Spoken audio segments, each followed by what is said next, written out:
中央甲地方为了拼疫苗的注射率，目前开放登记的对象已经到50岁以上，以及18岁以上第9类的重大伤病者。毋过，伫咧开放登记的第一天，可能一时登记的人数过头济，造成网络的大塞车。市长除了呼吁政务委员唐凤应该先将这件代志处理好，才去日本。毋过，议员担心的，却是完善长辈向里长公所登记的名单，是毋是会受影响排客？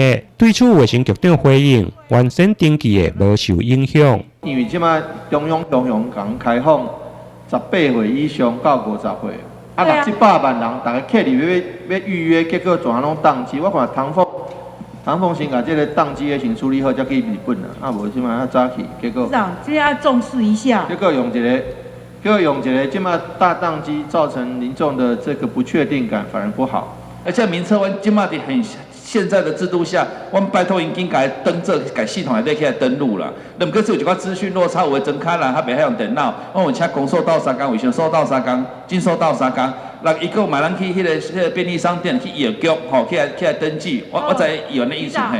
我安尼简单讲一下吼，就是讲，这里长好无简单，把这名册用好。是。你即马讲话阿伯阿姆，伊根本唔捌字，你讲叫网络用啥用，真的也是会一大列力气啦。所以家咱是不是爱小心这一次的疫苗分配？咱爱重视一下吼。甲议员报告吼。到65岁，剩个64岁以下者拢免做啊，以上者拢免做啊。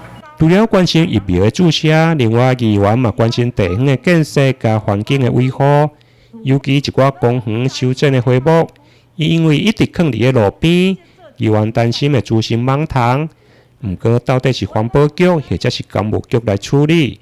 对此，公部门嘛回应，原则上处理单位会一概来清理，无可能会乌白放。对此，市长回应，会查明到底是谁放的以外，嘛会来追究责任。台南新闻林跟刘品言采访报道。